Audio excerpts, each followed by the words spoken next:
Hi, I'm Sydney. Most people see me as the responsible one, the sister who has it together. I bought my condo 3 years ago after saving every penny from my marketing job. It's not huge, but it's mine. Or at least it was until my family decided otherwise.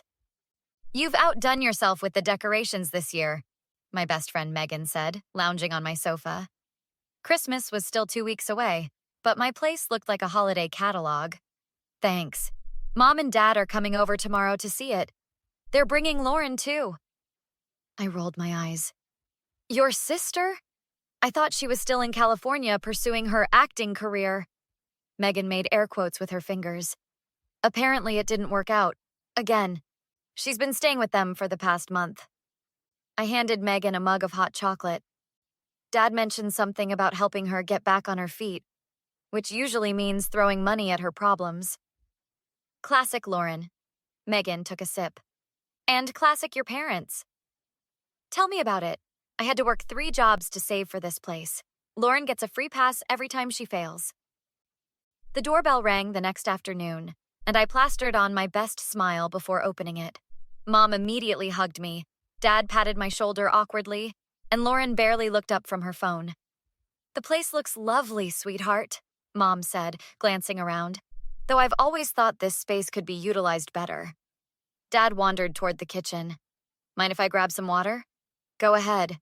I motioned toward the refrigerator. Lauren finally pocketed her phone. Nice place, sis. The neighborhood's decent, too. Thanks, I replied, surprised by her interest. I like it here. While I was showing Mom my new Christmas ornaments, I noticed Dad and Lauren had disappeared. I found them in my home office, whispering.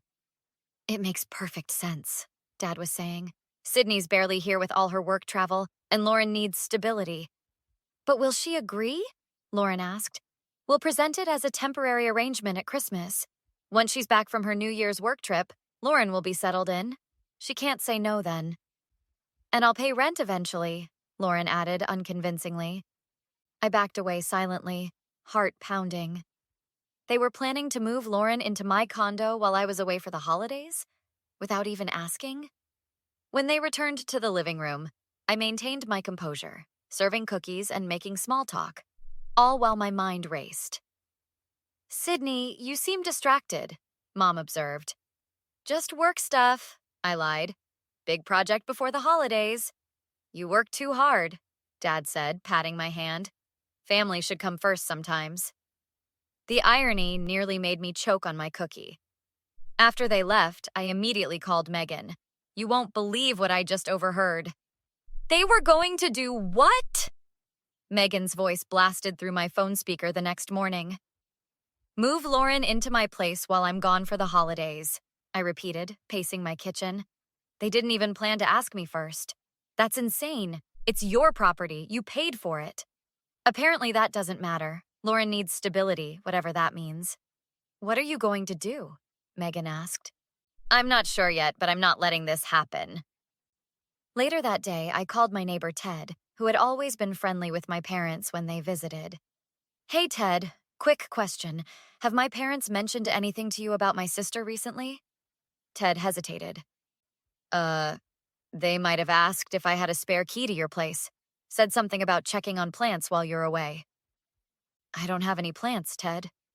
That's what I thought. They also asked about the building's policy on adding tenants. My suspicions confirmed. I thanked Ted and immediately called Marco, my realtor from when I bought the condo. Sydney, great to hear from you. How's condo life? Actually, Marco, I'm thinking about selling. How quickly could we make that happen? Seriously? The market's hot right now. We could list immediately and probably have offers within days. Perfect. Let's do it. But I need to keep this quiet. Family reasons. Say no more. I can be discreet. Let's meet tomorrow to go over the details. The next week was a whirlwind of signing papers, staging my condo, and fielding offers. Marco was right. The market was hot, and I received 3 offers above asking price within 48 hours.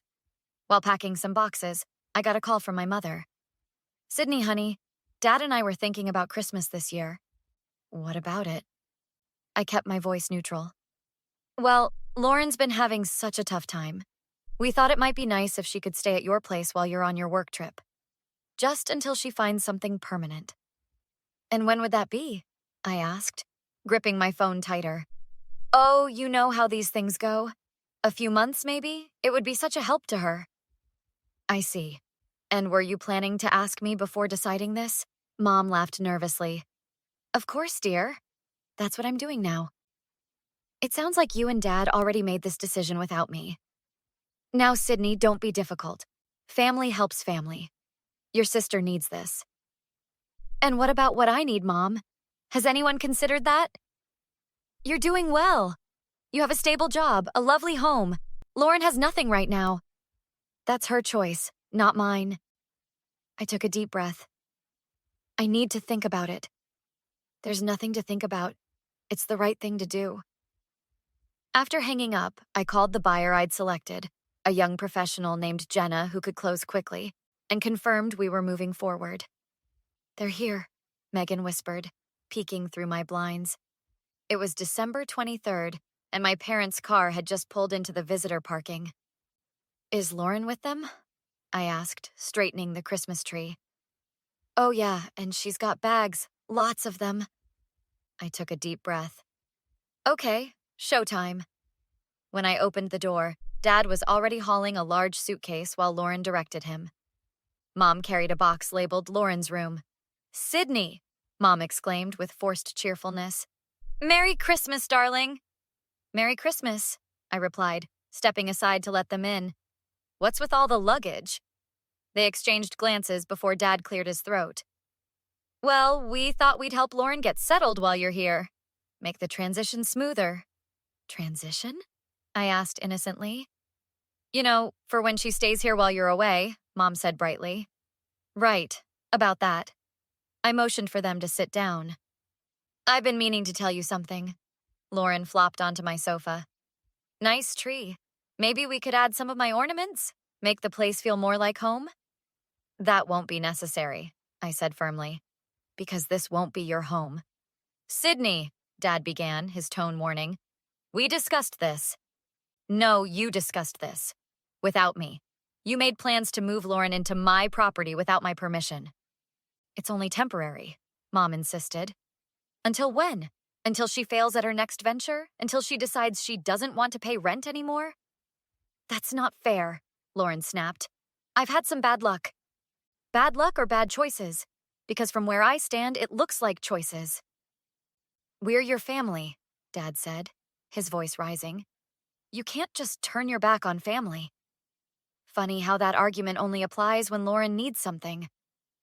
Mom stood up, hands trembling. Sydney, I'm disappointed in your attitude. Your sister needs help. And I needed parents who respected me enough to ask before planning to commandeer my property. Guess we're both disappointed. So, what now? Lauren demanded. Where am I supposed to go? That's not my problem, but you definitely can't stay here. Why not? Dad challenged. I smiled and reached for an envelope on the coffee table. Because I sold the condo. The silence was deafening. You what? Lauren finally shrieked. Sold it. Closed yesterday. I have 30 days to vacate, which works perfectly with my timeline. I'm buying a new place closer to work. You can't do that? Mom gasped. Actually, I can. It's my property. My name on the deed. And now it's sold. This is because of us, isn't it? Dad accused. You're doing this out of spite. No, I'm doing this because you showed me I couldn't trust you with my property. What would have happened when I returned from my trip to find Lauren moved in? Were you going to act surprised? We were trying to help your sister. By taking advantage of me again. Lauren stood up, face contorted with anger. You always think you're so perfect, don't you? Miss Independent who never needs help from anyone? I'm not perfect, Lauren. I just don't expect others to solve my problems. You selfish bitch! Lauren lunged toward me, but Megan stepped between us. That's enough, Megan said firmly. I think you all should leave. Dad pointed a finger at me. This isn't over. You can't just cut off your family like this. I'm not cutting anyone off. I'm establishing boundaries. There's a difference. We'll see how you feel when you need our help someday, Mom said, gathering her purse. I've needed your help many times. The difference is I never demanded it. 2 days after Christmas, I was enjoying coffee at my favorite cafe when Marco slid into the seat across from me. "So, how'd the big reveal go?" he asked, setting down his cappuccino. "About as well as you'd expect. There was yelling, accusations, the whole drama package." "Any regrets?" I considered the question. "About selling? No. About how everything went down? Maybe. I wish it hadn't come to this. Family stuff is complicated." Marco nodded sympathetically. "Sydney." My father's voice made me jump. He stood by our table looking tired. "Dad, what are you doing here? Your office said you might be here. Can we talk?" Marco excused himself tactfully, and Dad took his seat. "Your mother is heartbroken," he began. "I'm sorry to hear that. Lauren had to move back in with us. The arrangement isn't ideal." "I imagine not." Dad sighed heavily. "Look, we handled this badly. We should have talked to you directly." "Yes, you should have. But selling your home just to spite us seems extreme." "It wasn't spite, Dad. It was self-preservation. You were going to violate my boundaries in a major way. How could I trust you with a key to my place ever again?" He rubbed his face. "We were desperate. Lauren lost everything in California, and we're not getting any younger. We can't keep supporting her. So your solution was to make her my responsibility instead? Without asking?" "We knew you'd say no." "That should have been your first clue it was a bad idea." Dad leaned forward. "Sydney, we can still fix this. The buyer might back out if you ask. We could help with Lauren in other ways." I shook my head. "The sale is final, Dad, and honestly, I'm happy about it. I found a new place I love even more. Your sister wants to apologize. She feels terrible." "Does she? Or does she just need somewhere to live?" "Both, maybe," Dad admitted. "But family forgives, Sydney. Forgiveness doesn't mean letting people take advantage of you. I can forgive without putting myself in the same position again." "So what now? You're just done with us?" "I never said that. I'm setting boundaries. I'll always be your daughter and Lauren's sister, but I won't be manipulated or taken for granted." Dad was quiet for a long moment. "Your mother won't understand. She doesn't have to understand. She just has to respect it. And Lauren? Lauren needs to figure out her own life, for real this time." Later that evening, I met Jenna, the buyer, to give her some information about the building. "I can't thank you enough for choosing my offer," she said enthusiastically. "This is my first home purchase." "It's a great place to start," I told her. "The neighbors are wonderful, except maybe don't give spare keys to anyone." "Noted," she laughed. "Can I ask why you decided to sell? You haven't owned it very long." "Let's just say I outgrew it. Sometimes the space you need isn't about square footage, but about who has access to it." That night, Megan helped me pack more boxes at my condo. "Any word from your mom or Lauren?" she asked.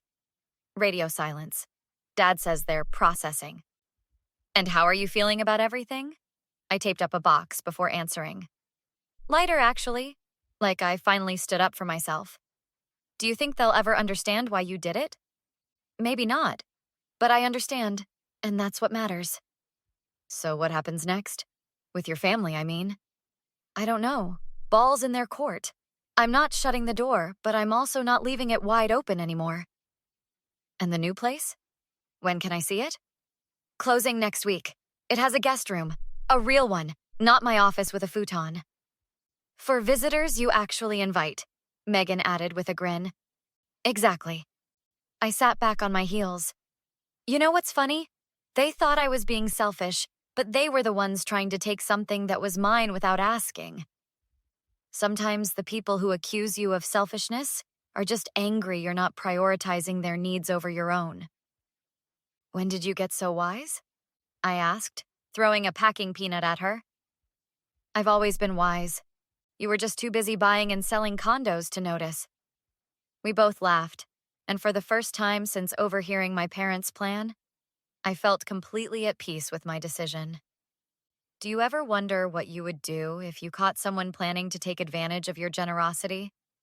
Would you confront them directly or find your own way to take back control? Let me know in the comments below.